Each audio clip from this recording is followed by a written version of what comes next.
जय हिंद साथियों, आप सभी का आपके अपने परिवार आसमा सिविल एकेडमी में मैं इशार अहमद आप सभी का पुरजोर स्वागत करता हूं। और इस डेली करंट अफेयर में आज हम मोस्ट इंपॉर्टेंट करंट अफेयर्स पढ़ने वाले हैं, तो वीडियो में शुरू से अंत तक बने रहें।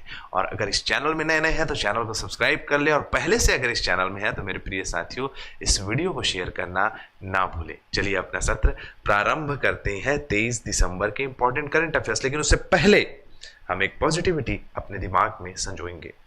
हार तब होती है जब उम्मीद दम तोड़ देती है, वरना कोशिश तो रास्ते खुद ढूंढ लेती है। मेरे प्रिय साथियों, आप जब तक नहीं हार सकते जब तक आप खुद से ना हार जाएं।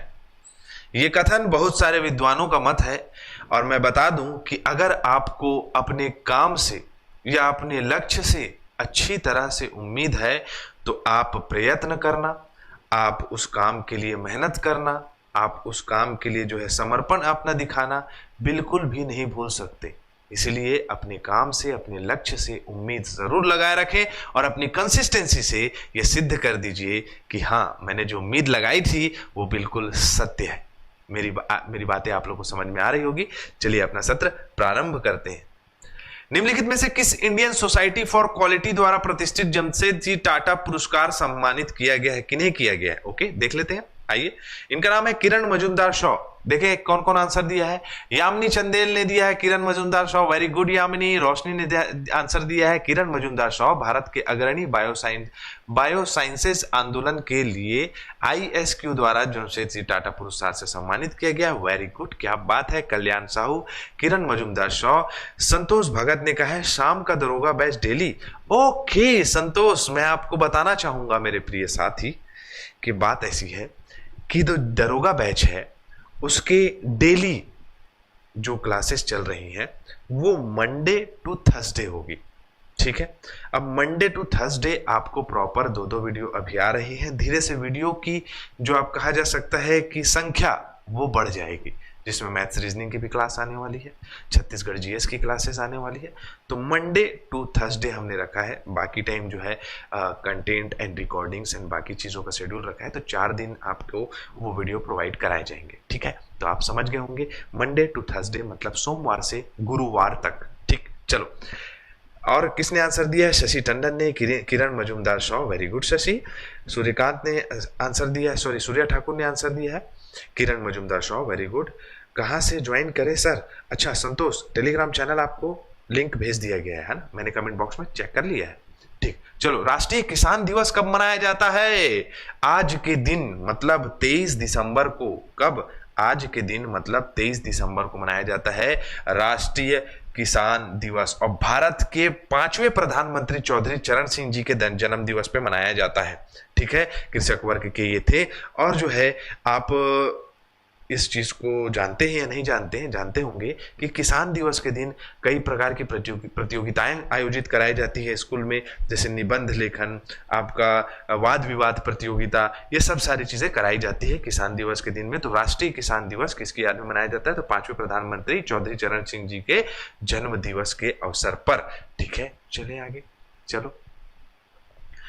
अगला प्रश्न है, दिसंबर 2024 को विकासशील 8 मतलब कि डेवलपिंग 8 आर्थिक सहयोग संगठन का 11वां शिखर सम्मेलन कहां आयोजित कराया गया था?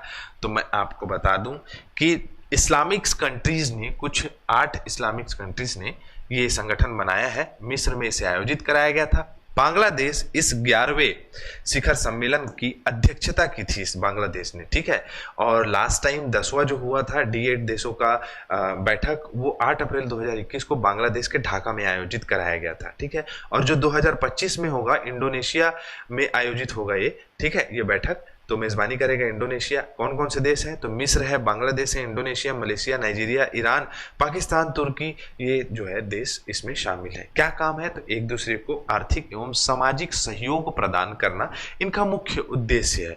आर्थिक रूप से एक दूसरे को सशक्त बनाना, एक दूसरे को सपोर्ट करना। क्लियर? चले, अगला प्रश्न हमारे स्क्रीन पे ये रहा। निम्नलिखित में से कौन सा देश 2025 में 12वीं विश्व पैरा एथलेटिक्स चैंपियनशिप की मेजबानी करेगा? तो मैं आप सभी को बता दूं कि 12 12वां विश्व एथलेटिक्स चैंपियनशिप की मेजबानी कौन करेगा? हम लोग करेंगे। कहाँ होगा? तो दिल्ली में होगा। दिल्ली में कहाँ होगा? तो जवाहरलाल नेहरू स्टेडियम, सितंबर अक्टूबर 2025 में इसे आयोजित कराया जाएगा। भारत जो है वो चौथा एशियाई देश बन गया है। इससे पहले कतर, मतलब कि आपका गल्फ कंट्रीज का सऊदी अरब का कतर हो गया, उसके बाद दुबई हो गया, ये सब देशों में हो चुका है। अब जो है 26 सितंबर से 5 अक्टूबर 2025 तक जवाहरलाल नेहरू स्टेडियम में 12वीं विश्व पैरा चैंपियनशिप, एथलेटिक चैंपियनशिप होगा। अब ये होगा तो जितने भी पैरा खिलाड़ी हैं उनको यहाँ पर अपनी प्रदर्शन दिखाने के लिए आसानी होगी। तो जितने भी पैरा एथलीट्स हैं वो अच्छे तरीके से प्रैक्टिस करिए। सितंबर से ये टूर्नामेंट्स स्टार्ट है, ठीक है, ये आयोजन स्टार्ट हो जाएगा। चलो, निम्नलिखित में से कौन सा देश विश्व मुक्केबाजी कप फाइनल और विश्व मुक्केबाजी कांग्रेस की मेजबानी करेगा? तो ये भी हम ये लोग कर रहे हैं मुक्केबाजी महासंघ के द्वारा, मतलब कि भारतीय मुक्केबाजी महासंघ, मतलब बॉक्सिंग फेडरेशन के द्वारा, है ना, इसके द्वारा जो है ये आयोजित कराया जा रहा है। भारत मेजबानी करने वाला है और वैश्विक रूप में मुक्केबाजी को अच्छी प्राथमिकता देने के लिए ये आयोजन करा रहा है और भारत इसका प्रतिनिधित्व करेगा। मुख्य रूप से उत्तर पश्चिमी राज्य, जैसे कि आप जान सकते हैं पंजाब, हरियाणा, इधर आपके खिलाड़ी जो है काफ़ी बॉक्सिंग में पार्टिसिपेट करते हैं। उन सभी खिलाड़ियों के लिए बहुत बहुत बेहतरीन सौगात है। विश्व मुक्केबाजी संघ के द्वारा आयोजित कराया जा रहा है। भारत के भारतीय मुक्केबाजी महासंघ को ये प्रदत्त किया गया है। नवंबर 2025 से नई दिल्ली में स्टार्ट होगा। 55 राष्ट्रीय मुक्केबाजी महासंघ इसके सदस्य है। रेनेंस स्विट्जरलैंड में मुख्यालय है। बेरिस वैन डेर वोस्टो इसके अध्यक्ष है। भारतीय मुक्केबाजी महासंघ की बात करें तो गुरुग्राम हरियाणा में इसका मुख्यालय है। अजय सिंह अध्यक्ष हैं इसके वर्तमान के, ठीक है। चलें आगे। चलो, हाल ही में वर्ष 2023 के लिए राष्ट्रीय तानसेन पुरस्कार किसे प्रदान किया गया है? तो तानसेन जी को जानते हो आप, अकबर के दरबारियों में से एक रहे हैं। बहुत अच्छे, मतलब संगीत के क्षेत्र में कार्य करने वाले व्यक्तित्व है ये। तानसेन जी भोपाल में बहुत ज्यादा प्रसिद्ध हैं, ठीक है। किसे दिया गया है? तो पंडित स्वप्न चौधरी जी को दिया गया है मध्य प्रदेश सरकार के द्वारा, ठीक है। तो तानसेन पुरस्कार दिया गया है किसे? आपका मध्य प्रदेश सरकार, बोलता हूँ मध्य प्रदेश के, ये बहुत ही वो मतलब कहा जा सकता है सुसज्जित व्यक्ति थे, है ना। तानसेन जी का जो है अलग से मंडप बनाया गया था अकबर के दरबार के समय में, ठीक है। सुप्रसिद्ध तबला वादक पंडित स्वप्न चौधरी जी को ये पुरस्कार दिया गया है। राजा मान सिंह तोमर सम्मान भी बांटा गया है इंदौर में इसे, है ना। 2023 का दिया गया है, लेकिन ना याद रखिएगा 2023 का प्रसिद्ध तबला वादक पंडित स्वप्न चौधरी जी को दिया गया है ये पुरस्कार। और अगर हम बात करें राजा मान सिंह तोमर की, तो सानंद न्याय को ये प्रदान किया गया है, ठीक है। चलो, 1980 से ये स्टार्ट किया गया है, प्रदान किया जाना। क्लियर? किस मंत्रालय ने मणिपुर, नागालैंड और मिजोरम के संक्षिप्त क्षेत्र परमिट प्रणाली को फिर से लागू किया है? देखो भैया, केंद्रीय गृह मंत्रालय के द्वारा। अगर हम बात करें तो पूर्वोत्तर राज्य कुछ इस प्रकार से दिखाई देता है। ये त्रिपुरा, मिजोरम, और ये हो गया, ये अरुणाचल प्रदेश वाला क्षेत्र हो गया। नीचे में नागालैंड, मणिपुर, फिर उसके बाद यहाँ पर आपको मिलेगा क्या? नागालैंड, मणिपुर हो गया, और ये इतना भाग त्रिपुरा, है ना। ये वाला मिजोरम, ये हो गया आपका मेघालय, ये हो गया असम, ठीक है। तो अगर हम बात करें मेरे प्रिय साथियों, तो कौन कौन से? मणिपुर, नागालैंड और मिजोरम। ये है आपका नागालैंड, मणिपुर और ये मिजोरम, है ना। नागालैंड और मणिपुर और ये मिजोरम। ये कौन सा यहाँ पर है? पर्वतमाला, अराकान यमवत पर्वत श्रेणी। ऊपर में यहाँ पर आपको मिलेगा नामचा बरवा पर्वत श्रृंखला। ये ऊपर का भाग जो है चाइना का है, इसके ऊपर चाइना वाला क्षेत्र आ जाता है। अब यहाँ से घुसपैठ जो है इस प्रकार से प्रवेश करते हैं, यहाँ से आने की कोशिश करते हैं। ये क्षेत्र मुख्य रूप से ऐसे यहाँ पास आते हैं। तो यहाँ के लिए गृह मंत्रालय ने प्रॉपर परमिट प्रणाली स्टार्ट की है। अब कोई भी जो है घुस नहीं सकते। रोहिंग्या मुसलमान लोग बांग्लादेश तरफ से घुस जाते थे, तो संरक्षित क्षेत्र परमिट दिया गया है। अब इसमें यह है कि पर्यटन को बढ़ावा देने के लिए पहले से छूट दी गई थी, 14 साल के अंतराल बाद में छूट वापस ले ली गई थी। ये सब कहानी है, वो तो ठीक है, लेकिन जितने भी घुसपैठ जो है अंदर आते हैं उन सभी घुसपैठ को बंद कराने के लिए ये किया गया है। क्या करते हैं? वहाँ पर काम रोजगार है नहीं, अच्छे तरीके से भारत में आ जाते हैं, यहाँ से मैदानी क्षेत्र में आ जाते हैं और आधार कार्ड और ये सब चीज़ बनवा लेते हैं अपना, और काम वाम करते हैं। अब भाई यहाँ का आदमी मिल नहीं रहा है, वहाँ का आदमी आग घुस के काम कर रहा है, ठीक है। वैसे उनके लिए प्रॉपर सिस्टम है, वीज़ा है और अलग अलग क्राइटेरिया है काम का। अगर प्रशासनिक दृष्टिकोण से अगर पूरा क्राइटेरिया फुलफिल करके अगर भारत में आते हैं तो कोई प्रॉब्लम नहीं, लेकिन चोरी चुप के आते हैं ना, चोट्टा गतर के लोग, ठीक है। चलो चलो आगे बढ़े। और इससे बहुत परेशानी होती है भाई। इससे मतलब कि क्षेत्रीय लोग जो है वो कुछ लोगों का उनको समर्थन होता है, कुछ लोगों को क्षेत्रीय लोग का समर्थन नहीं होता है। अब वो जिनके साथ उनका समर्थन होता है तो उनके आड़ में वो बहुत ज़्यादा परेशान करते हैं लोगों को। तो ये सब ठीक चीज़ थोड़ी ना है। हाल ही में उनका कुछ जीवन दिनचर्या नहीं है, यहाँ पास आके अपन लोगों का जीवन दिनचर्या को खराब करते हैं, ठीक है। चलो, हाल ही में मसाली गाँव देश का पहला सौर सीमावर्ती गांव बन गया है। ये गांव भारत के किस राज्य में है? किस राज्य में है? गुजरात में है, याद रखना। गुजरात में पाकिस्तान बॉर्डर के पास है। ऐसे गुजरात है ना, ये वाला भाग, ठीक है। तो ये पाकिस्तान के बॉर्डर के पास ये इसी एरिया में है। ये गांव है। महज 800 परिवार का ये गांव है, ज़्यादा बड़ा नहीं है। 800 लोगों की आबादी है। 800 लोगों की आबादी है। और इन लोग पूरे अपने घर में चारों तरफ क्या कर लिए हैं? सोलर पैनल लगा लिए हैं।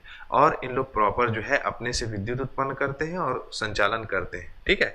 तो बहुत अच्छी उपलब्धि है। 75,000 करोड़ रुपए के आसपास लागत दिया गया था इनकी परियोजना को। और इस परियोजना का नाम क्या था? तो परियोजना का नाम आसपास लिखाया हुआ है। भारत सरकार के सौर रूफ टॉप क्षमता की हिस्सेदारी बढ़ाने के लिए आवासीय घरों में अपनी बिजली पैदा करने की स्थिति बनाई।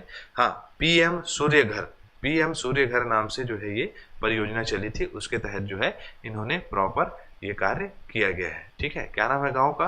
गाँव का नाम है, गाँव का नाम अभी तो बताया भाई, मसाली, ठीक है। मसाला का भाई, मसाला की बहन मसाली, ठीक है। चलो, हाल ही में किस विभाग के ने सेपियो हेल्थ प्राइवेट लिमिटेड की सहायता से कीटनाशक प्रतिरोधी सूट विकसित की है? तो जैव प्रौद्योगिकी विभाग के द्वारा कीटनाशक से जो किसानों को प्रॉब्लम होती है ना, तो उसके लिए सेपियो हेल्थ प्राइवेट लिमिटेड के सहयोग से कीटनाशक प्रतिरोधी सूट बनाया है। अब किसानों को ये सूट जो है डिस्ट्रीब्यूट होगा, मतलब उन लोग खरीदेंगे, कुछ जो है आपको रियायतें मिलेगी, कुछ बटेंगी। तो ऐसे सूट रहेंगे, उसको पहन के कीटनाशक डाल सकते हैं, जिससे कि होने वाली बीमारियां हैं, है ना, वो बीमारियां नहीं होंगी। उससे हार्मफुल मतलब कहा जा सकता है कि जैसे कीटनाशक डालते हैं ना, तो उससे हमारे बॉडी में उसको अगर हम क्या करते हैं, सांस के रूप में लेते हैं, तो बहुत सारी बीमारियां होती है, जैसे कि फेफड़े से लंग्स से संबंधित बीमारी होती है, ऑक्सीजन की कमी होती है बॉडी में, है ना। खाने पीने में जो है वो अगर खा लेता है, उसका सेवन करता है, तो हमारा मेटाबॉलिज्म खराब होता है। तो वो सब सारी चीज़ें इससे किसान कवच से बचेगी, ठीक है। चलो रिवीजन करते हैं। विश्व ध्यान दिवस कब मनाया जाता है? 21 दिसंबर को मनाया जाता है। अरुण कपूर जी को शिक्षाविद हैं, उनको भूटान द्वारा शाही सम्मान दिया गया है। सेना प्रमुख जनरल उपेंद्र द्विवेदी जी ने भारतीय सेना के ने बेंगलुरु में एआई एक्यूबेशन सेंटर बनाया है, ठीक है। गंगा डॉल्फिन को टैग किया गया है विश्व की पहली बार सैटेलाइट से। कैटलिन सेंड्रा नील न्यू जर्सी में आयोजित वार्षिक प्रतियोगिता में मिस इंडिया यूएस बनी है। टॉम क्रूज को जो है प्रतिष्ठित विशिष्ट लोक सेवा पुरस्कार सम्मानित किया गया है। जसप्रीत बुमराह 50 विकेट लेने वाले सबसे तेज गेंदबाज है। निम्नलिखित में से किसे 3 साल के लिए भारतीय स्टेट बैंक का प्रबंधक निदेशक नियुक्त किया है? बताओ फट से, ठीक है। अभी अभी नियुक्ति हुई है, नियुक्ति से संबंधित प्रश्न पूछे जाते हैं। हमारा सत्र कंप्लीट होता है, इजाजत चाहूंगा। जय हिंद, जय भारत।